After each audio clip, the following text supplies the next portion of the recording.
Have you ever had a moment or an experience where once you've gone through it, you've never kind of thought about things the same way again, or you've approached life somewhat differently after that?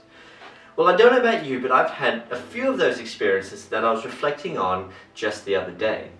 There was one moment in particular that happened in my early 20s where I learned such a profound lesson from a lovely gentleman that I met who was homeless. And I'd love to share that story with you. At the time, I must have been about 23 or 24 years old, and it was early one Saturday morning. Now this morning I decided to take a walk through town, and as I did, I noticed this gentleman in the distance, and I had seen him before. And during that period, and even now, when I see people who are homeless or disadvantaged, I just need to assist in some way. Now, in my early 20s, I didn't have a lot of money, but I thought if I at least talk to him, at least connect with him on some level, then maybe I can make some difference. So I did. I went up and I approached him, and we spoke for a bit, and he just struck me. His whole demeanor and his whole aura was just so incredible. He was so calm and softly spoken, and I really just felt connected with him straight away. Just to give you some perspective, I was, as I said, 23 years old at the time, and he must have been in his early 40s, and yet he referred to me as sir. And that's something I certainly wasn't used to being called, especially then, even now, in my early 30s. So that in itself just left such a strong impact on me. So anyway, I was going to go and have some breakfast, and I insisted that he come with me. And I said to him, his name was Paul, I said, "Paul, why don't you join me for some breakfast?" And initially he was a bit hesitant, but I insisted. I really wanted to do something nice for this man. So I persuaded him, and we went to a cafe just around the corner. We ordered our breakfast and we sat down. And once we began eating, he began to tell me about his childhood. And he said to me, "Travis, when I was a young boy, my father was an alcoholic, and he was a drunkard, and he used to be physically abusive to my mom and my twin brother and myself." And he was explaining all the ways that his father would do this, and he said to me, there was one morning when I woke up to all this commotion going on in the kitchen, and I ran through to the kitchen and I found my father holding a knife to my mom. And when I tried to intervene, he pushed me to the side. He was explaining this is how his life was like. And as he was telling me all of this, I was in a way shell-shocked. I didn't really know how to process all of this. It was really intense and very raw and emotional.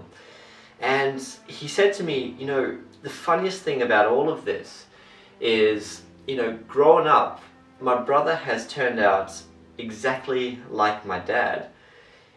And he said to me, "Travis, I would never understand that because, going through what I've gone through, seeing the pain that it caused my mom and my brother and experiencing the pain that it caused myself, I decided from a very young age that I would never drink and I would never lay my hands on another human being. And yet my brother has grown up, he's got a girlfriend and a young boy, and he's an alcoholic, and he is both physically and emotionally abusive to both of them." Once he finished telling me all of this, we finished up and we went our separate ways.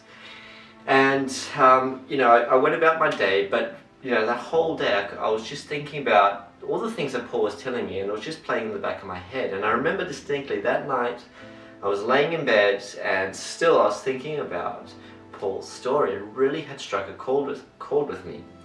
And I was thinking, now how is it that twin brothers going through the exact same experience with the exact same mother, the exact same father, how could they both be so different?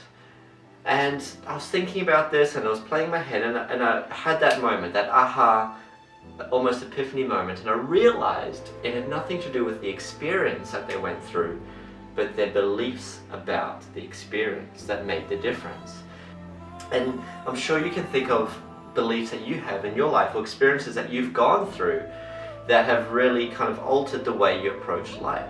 Just think about what you believe to be true. There was an example that I had in my life where I believed, because I was sensitive compared to other boys, I was very into sport, but because I was more sensitive, I lacked the competitiveness and quote-unquote masculinity to be able to succeed in any kind of sport. So when I was confronted, when the sport got naturally competitive, I would typically, I suppose, back down to that. And obviously that produced a number of challenges. Now I no longer believe that to be true, and I'm quite happy to stand up for myself when necessary, but at the time I did.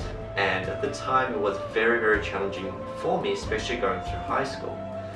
And so there's a saying that says awareness precedes change. So when we become aware of beliefs that we believe to be true but might not necessarily be so, you know, the type of beliefs that hold you back. They can be something so small as thinking, I'm not good at maths, right? As an example, it could be something far larger where you might believe I'm not worthy. Whatever it is very important to become aware of what we believe, because our beliefs shape who we become and who we are, and ultimately where we end up.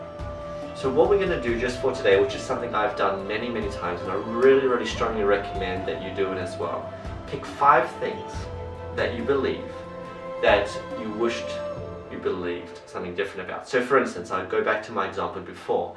Let's just say you believe you're not good at maths or not good with numbers. Just write it down. Don't judge yourself, just write it down. Be very objective about it. We just want to create awareness. And once you've got the 5, just write down next to it what you would like to believe instead.